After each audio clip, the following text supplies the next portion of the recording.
Bonjour à tous, c'est bienvenue sur ma chaîne YouTube. Alors aujourd'hui, nous allons réaliser ensemble des pâtisseries chinoises, notamment idéales pour le Nouvel An chinois, que l'on appelle des kortiai.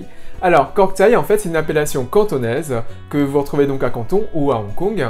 Kork veut dire corne ou le coin de quelque chose, et tsai veut dire petit ou petit garçon.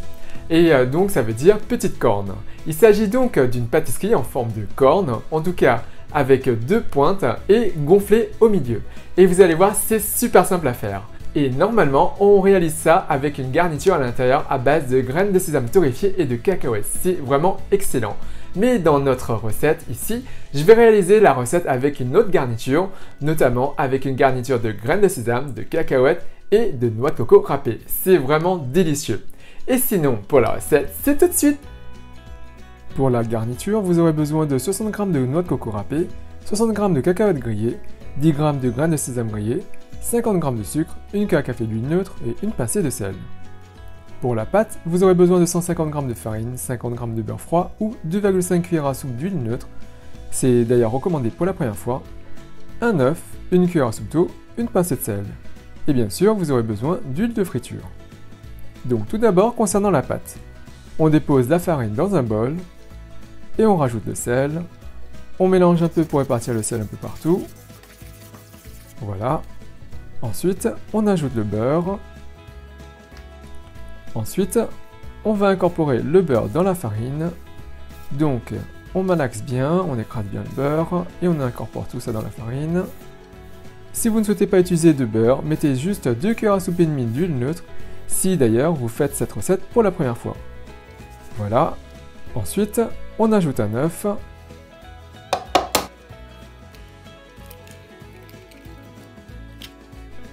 On le met de côté. On ajoute l'eau. Et on incorpore tout ça pour obtenir une pâte homogène. Alors, quand vous incorporez du beurre, la pâte obtenue sera plus grasse car vous allez réchauffer le beurre en la travaillant. Alors, qu'en utilisant l'huile, votre pâte sera plus sèche et plus facile à travailler. C'est la raison pour laquelle c'est mieux de commencer avec de l'huile si vous la faites pour la première fois. Après avoir travaillé la pâte 5 minutes, on obtient une boule de pâte qu'on va soit filmer, soit replacer dans le grand bol qu'on va filmer. Ici, c'est ce que je vais faire. Et on laisse reposer tout ça pendant une demi-heure, le mieux ce sera au frais, et ne négligez pas ce temps de pause. Pendant ce temps, on prend une poêle, on porte le feu à un feu au-dessus du feu moyen, et dès que la poêle est chaude, on dépose les graines de sésame qu'on va griller. Ça va vous prendre à peu près 5 minutes. Vous l'aurez remarqué, j'utilise une spatule pour raclette. Je trouve ça super pratique. Mais vous pouvez bien sûr utiliser tout autre ustensile. Et dès que vous avez des graines à griller ou qui commencent à dorer, coupez le feu. Ça va griller très rapidement à partir de ce moment-là. Et bien sûr, ça va continuer à griller avec la chaleur résiduelle. Et on retire tout ça du feu. On prend maintenant un hachoir. On dépose les cacahuètes grillées, non salées, les graines de sésame grillées. On pose le couvercle. On mixe. Voilà. On découvre. On ne veut pas quelque chose de trop fin non plus, hein. On ajoute le sel, mettez une pincée de sel si vous souhaitez quelque chose de plus sucré. On ajoute le sucre. On ajoute le coco râpé. Attention, si vous ne mangez pas salé, ne mettez que le coco et pas le sel car le coco râpé va apporter déjà un goût salé. Voilà, on referme et on mixe le tout. Voilà, maintenant on ajoute l'huile neutre. On recouvre et on mixe de nouveau. Et voilà, donc on découvre. Et voilà, et on obtient notre garniture qui est sucrée-salée. On transvase maintenant dans un bol et on utilisera une cuillère à café pour doser la quantité à inclure dans nos pâtisseries. Au bout de 30 minutes, la pâte est prête. On enlève le film, puis on va le remodeler un peu pour le rendre un peu plus souple.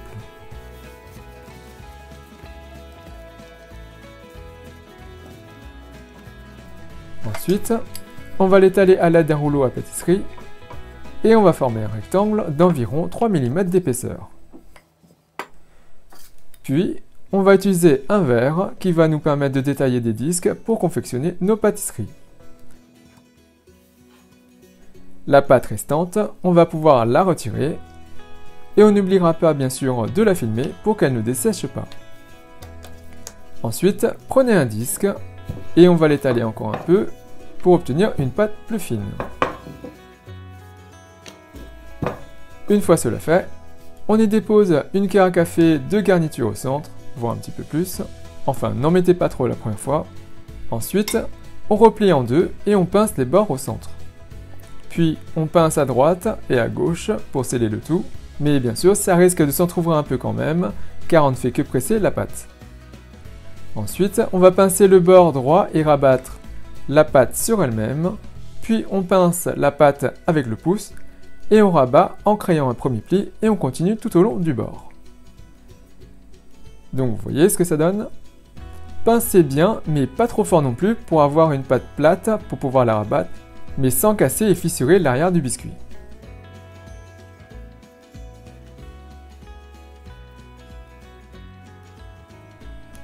Et voilà le résultat pour notre korkçay.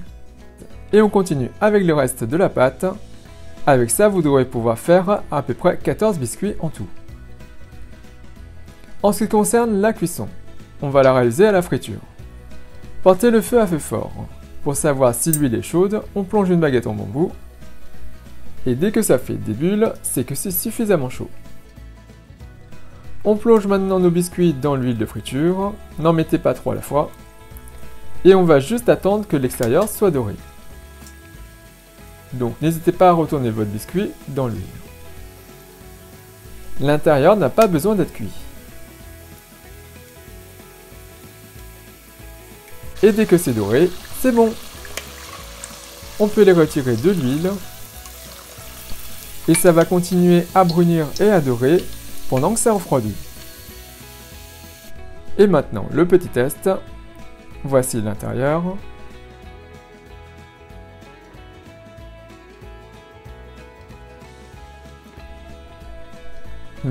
C'est trop bon.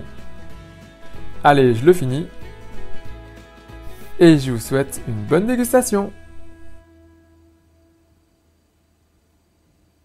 Donc voilà, comme vous pouvez voir, cette recette est super simple à faire. Donc n'hésitez pas à la réaliser et bien sûr à profiter de cette pâtisserie lors du Nouvel An chinois. C'est vraiment délicieux et tellement simple à faire. Et bien sûr, si vous avez cette recette, n'hésitez pas à le mettre dans les commentaires juste en dessous à me dire ce que vous pensez. N'oubliez pas également de cliquer sur la petite cloche pour être notifié de la mise en ligne de prochaines vidéos. Et comme d'habitude, si vous appréciez cette recette, si vous appréciez cette vidéo, n'hésitez pas à faire un big thumbs up, à liker la vidéo, à la partager autour de vous, à vous abonner à ma chaîne YouTube, à mettre sur ce compte Twitter, Instagram et Facebook, à soutenir la chaîne Hey Little Jean. Et moi je vous dis à très bientôt. Bye!